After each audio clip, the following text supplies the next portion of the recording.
Na čo sa zamerať teraz pri kontrolách niekedy začiatkom júla, alebo čo je také skôr zaujímavé, tak prvá vec je to, že úl začína meniť farbu a je to najmä vplyvom slnečnice, že doteraz tie rámiky zhora vyzerali byť, že sú biele, teraz menia farbu do žlta.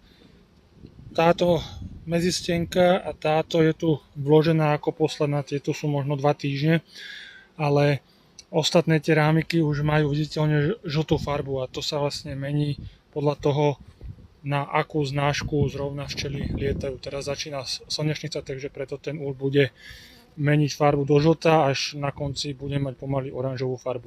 Druhá vec, ktorá je zaujímavá a tá je asi zásadnejšia, je to, že teraz sa tie trúdy poschovávali.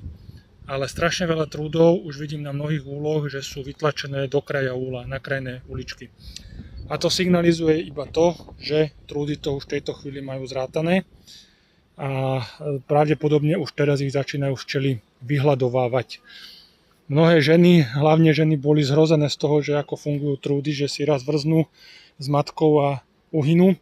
Tak myslím si, že tento osud trúda, ktorý mu príroda pripravila vždy niekedy od polky júla, naprieč celým letom, je ešte smutnejší. Ale o tom si niekedy natočíme solo video, kedy uvidíme, ako včely doslova z letáčov vyhazujú trúdov von z úla.